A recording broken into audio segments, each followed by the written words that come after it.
그 높은 층을 사용하기 위해서 어쩔 수 없이 모세혈관의 직경을 좁혀서 사용하게 되는 거죠.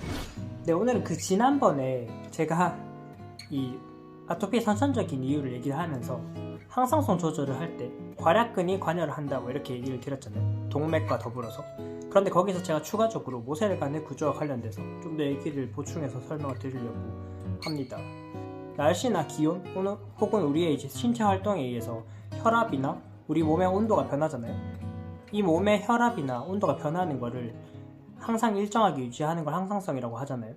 항상성이라고 하는데 이 항상성을 유지하기 위해서 동맥의 평화근을 조절하고, 그리고 지난번에 말씀드렸던 괄약근을 열고 닫으면서 조절하고, 그리고 그 괄약근이 여의치 않으면 제가 모세혈관의 직경을 좁히거나 넓혀서 조절한다고 했잖아요. 그런데 여기서 제가 추가적으로 우리 몸이 항상성 조절을 하기 위해서는 사실은 동맥도 관여를 하고 괄약근도 관여를 하지만 거기다가 더불어서 모세혈관의 층을 더 높게 쓰냐 더 낮게 쓰냐를 가지고도 항상성 조절을 한다는 거죠.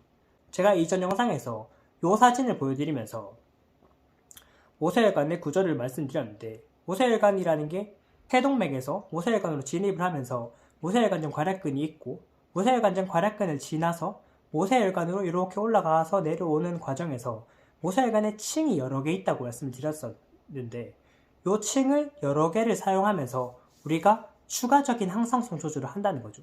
그러니까 우리 몸이 혈압이나 온도 같은 이 항상성 조절을 하기 위해서 동맥의 평활근을 조절을 하고 모세혈관전 괄약근을 조절을 하고 거기다가 요 층 조절을 하고 거기다가 모세혈관의 직경 조절을 해서 요렇게 점점 더 세부적인 항상성 조절을 한다는 거죠. 당연히 아무래도 더 높은 층을 사용하면 이 표피와 더 가까이까지 피가 오는 거기 때문에 물질 교환이 더 원활히 잘 일어나게 될 거고, 그만큼 요 표피, 피부에서 받는 에너지가 더 많아지고 피부 쪽 세포가 내보내는 노폐물도 잘 수거가 되겠죠.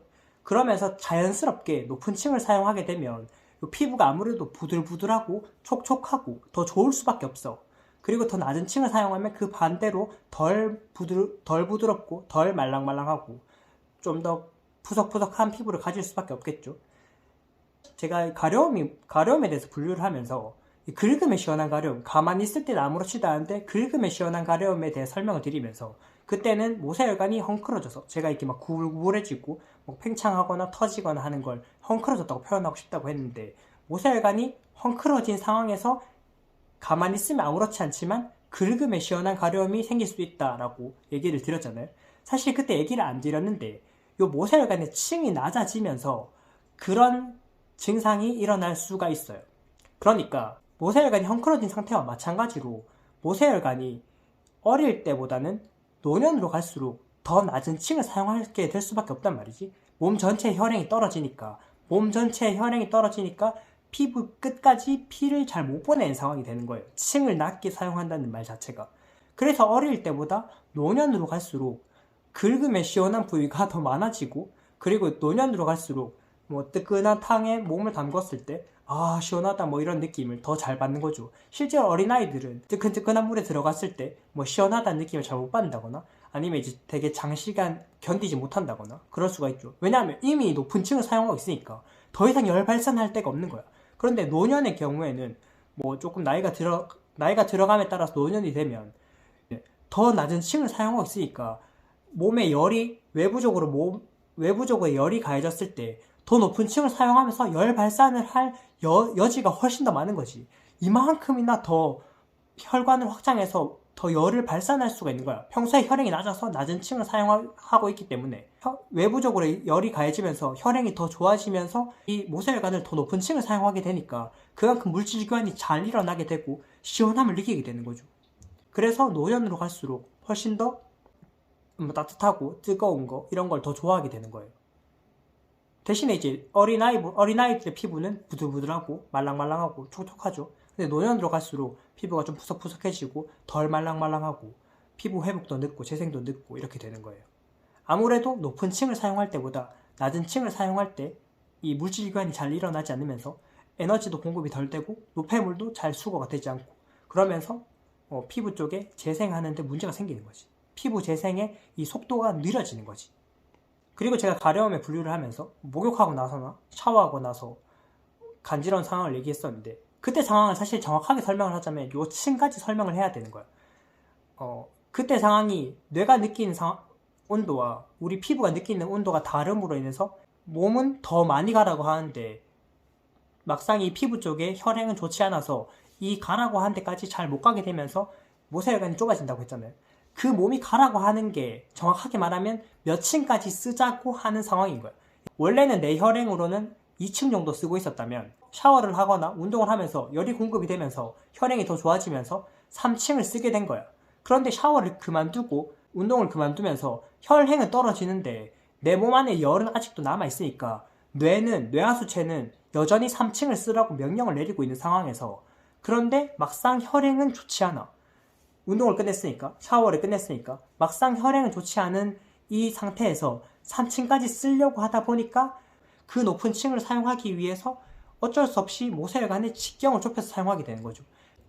지금 제가 하고자 하는 얘기를 간단하게 하자면, 높은 층이든 낮은 층이든 원활히 사용한다면 높은 층을 사용하는 게 피부 재생에 유리하고 더 좋지만, 높은 층을 사용하라고 하는 상황에서 내 혈행이 받쳐주지 못하면 그 층을 원활히 사용하지 못하게 되고, 그러면 거기까지 가는 이 모세혈관의 길이 좁아진다거나 문제가 생겨서 높은 층을 사용하는 상황이 오히려 안 좋은 상황이 되는 거죠.